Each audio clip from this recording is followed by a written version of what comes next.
दिल्लीतल्या लाल किल्ल्यामध्ये घुसखोरीचा प्रयत्न झालाय। 5 बांगलादेशींना यामध्ये अटक केली आहे आणि त्यांची आता चौकशी सुरू झाली आहे। स्वातंत्र्य दिन सोहळ्याच्या पार्श्वभूमीवर ही मोठी कारवाई करण्यात आली आहे आणि हे सर्व आरोपी 20 ते 25 या वयोगटातले असल्याची माहिती कळते।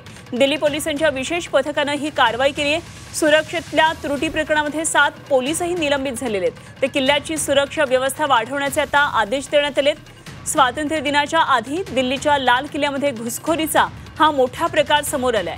लाल किल्ल्याच्या परिसरामध्ये जबरदस्तीने घुसण्याचा हा प्रयत्न करणाऱ्या 5 बांगलादेशी नागरिकांना दिल्ली पोलिसांनी अटक केलेली आहे आणि या सर्व आरोपींचे वय साधारण 20 ते 25 या वयोगटातले आणि दिल्लीमध्ये हे सगळे जण मजुरीचं काम करत होते असंही पुढे आलेलं आहे।